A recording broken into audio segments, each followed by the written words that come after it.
Alright guys, I know it's been a while since I've done a video, but last year I showed my Jeep down at the ranch.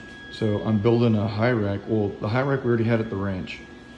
I think it went to a Polaris Ranger. So I'm taking the Jeep back down to the ranch in a few weeks, so I added this rack to it, and it looks pretty decent. I had to modify a few things, but it didn't have a ladder.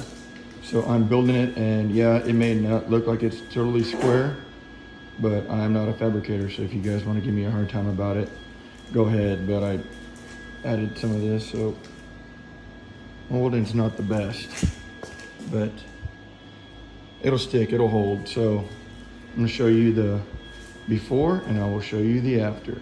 All right, guys.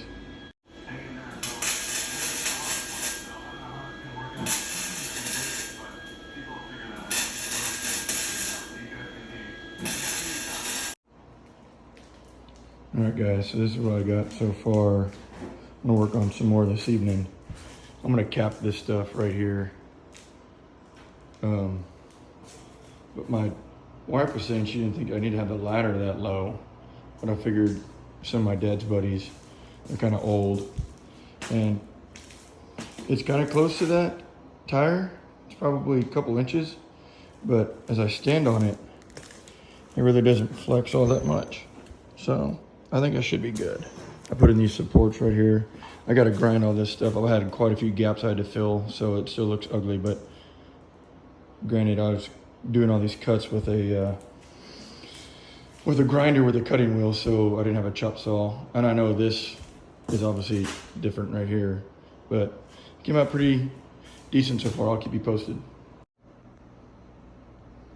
All right, here's pretty close to finish here, and yes, I know some of it isn't square, but you know, it's good enough to get the job done. It's good enough for a 1985 CJ7. I think it came out pretty decent. Paint up some of the welds, and we'll see what happens next week. And I'm gonna get my buddy to help me and wire up the tailgate feeder in the front. And I'm gonna got some new tail lights for the back I gotta replace. And it's gonna be pretty decent. It'll get the job done just enough. Good enough for the Rock Ranch.